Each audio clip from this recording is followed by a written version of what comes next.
Vote ঘোষণার 1 ঘন্টা আগে রাজ্যের মুখ্যমন্ত্রী মমতা বন্দ্যোপাধ্যায় ডিএ বাড়তির ঘোষণা করলেন এবং পুরোহিত ও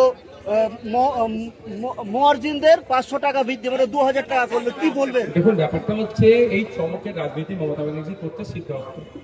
এখন 60 লক্ষ ভোটাররা আতঙ্কে আছে, আন্ডার অ্যাডজুডিকেশন আছে।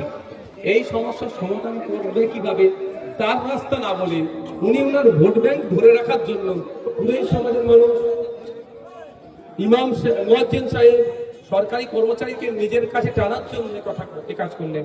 আমি বারবার বলে আসছি, মমতা ব্যানার্জি স্বার্থের জন্য, তার গদি ফিরে পাওয়ার জন্য তিনি এসআইআর নিয়ে নাটক করছেন। আজকে তার জ্বলন্ত উদাহরণ তিনি নিজেই দিলেন।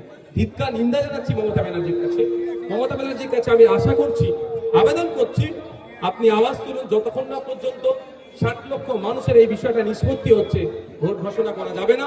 আর যদি নির্বাচন কমিশন তার ক্ষমতার প্রয়োগ করে ঘোষণা করে ভোটকে বয়কট করে।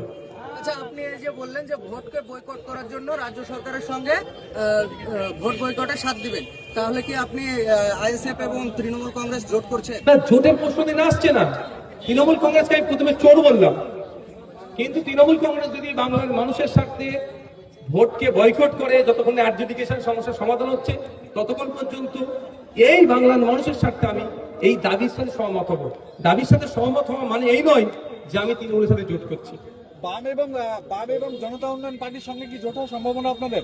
বামেদের সাথে আমাদের কথা চলছে, যেহেতু ওটা কোনো ফাইনাল হচ্ছে না, ফলে অন্য কোনো পার্টির সাথে এখনো সেইভাবে আমরা কথা নিয়ে পৌঁছাতে পারছি না। আজকে কত মানুষ যোগদান হলো আপনাদের? দেখুন, এটা আমাদের নেতৃত্বরা বলতে পারবে কোথা থেকে এসছে না এসছে। আমাদের জেলা নেতৃত্ব জানা আছে না, বলতে পারবো। Thank you.